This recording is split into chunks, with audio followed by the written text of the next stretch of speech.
So good afternoon everybody, myself Acharya Vishvendra. How to get away from the thoughts. This is the video that I'm gonna discuss.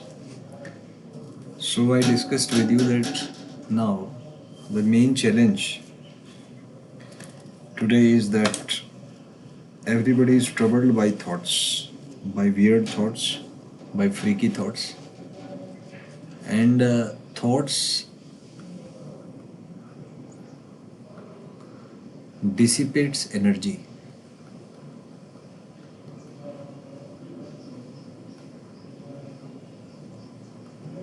And trap you.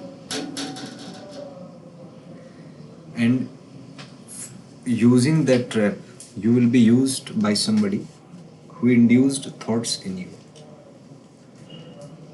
So the first thing is, thoughts are basically the outcome of the information and plus energy. Energy, or you can say the vibrational states that you receive from outside. Because if you just think about the thinking process, that what is a thought?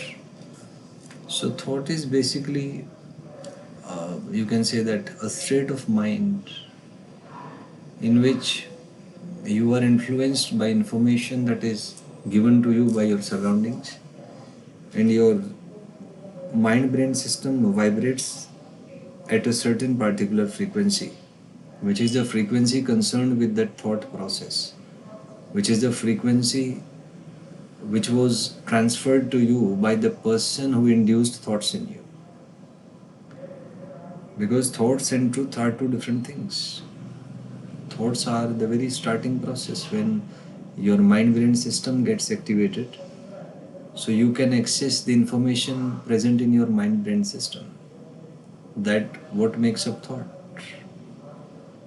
And the mind-brain system is acting in a way that, suppose, let's look in a proper perspective. Suppose this is your mind. It's roughly like that. And this is the brain, and this is your mind. So there is a transfer of information from brain to the mind and mind to the brain. And thoughts are the impact when you are transferring information from mind to the brain. Suppose you are sitting somewhere and somebody said you something, and because of that certain thought process is triggered inside you, and you start feeling in a certain way, then that entire process, that thought, that feeling, that emotion, everything is due to the impact of the mind-brain system. Something has happened to you because of which your mind has collected information or emotion that were buried somewhere down inside your mind, that were at the deep level of the mind, but somehow it got triggered. Let me take an example. Suppose you are working somewhere, and after many years, suddenly one of your friend came, and that was a very true friend of yours. You had certain emotions and very deep, very effective emotions concerned with that person. So what will be the impact on you? You were just working on some other thing. Your thought process was different. But when suddenly your friend came and that information entered your brain, and brain connected to the mind, and mind retrieved all the information, emotion related to that friend, then suddenly you will feel emotional things, you will feel strong emotions,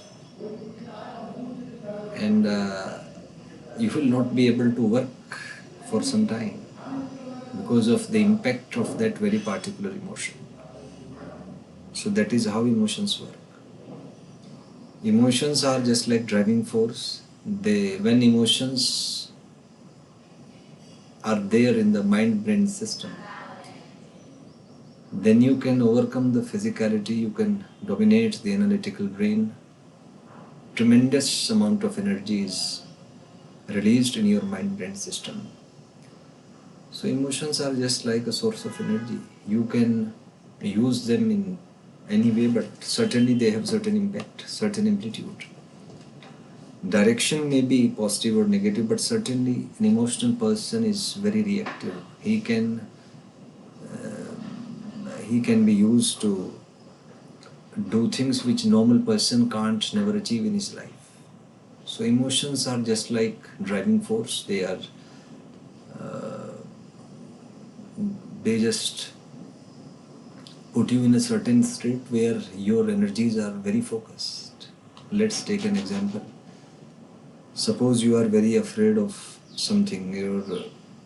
You are not angry with somebody, but somebody is manipulating you, trying to make you feel pain, trying to disturb you mentally, and you are trying to avoid that person. You are not saying anything to him, but that negative reaction that this person is trying to mentally disturb you will cause you a certain sort of discomfort. So you will bear it for some time, but when that bearing capacity will be over, then there will be a violent reaction within you, and you will respond in a very fiery way, and you will speak to him in a certain way that he'll never forget. So that is what happens when you suppress somebody beyond a certain limit, because consciousness is over there, which is knowing everything, however smart you try, but which is knowing that the other person is making me to suffer in life. So when that limit gets broken down, there is a certain thing called as the dielectric breakdown. Then tremendous amount of energy will be released in that person, and he will respond in a very fiery way, and that is often destructive. So he will take care of every negative thing that you have done to him. So emotions are a very powerful way, and it's a challenging question that thoughts cause emotion or emotions cause the thoughts. Because at the deep level of psychology, it's a very challenging point that physiology induces psychology or psychology induces physicality or physiology. So thoughts and emotions basically are very related. It's still under study that what causes whom. Thoughts causes emotions or emotions causes thoughts. There are many theories on this in the past itself. Some of the theories were given by even Charles Darwin. Then certain psychologists were there. I am unable to remember the name at that moment, but there were certain theories concerned with the theory of emotions. So one of the theory was about information processing within human mind-brain system. One of the theory was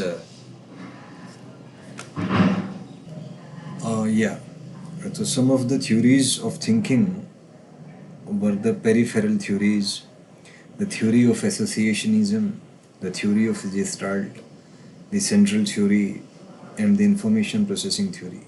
So these are the certain theories which were proved or which were postulated by scientists from time to time. And there were other theories related to thoughts and emotions, which are James Lange theory, the Cannon-Bard theory. Bard even performed experiments to prove that it is the thought which induces emotions and it's not the emotion which induces thoughts. By working on a cat, he removed the cerebral cortex of the cat, but she was able to respond to that, which proved that thoughts dominate over emotions. I'll discuss these things in the next video. Thank you.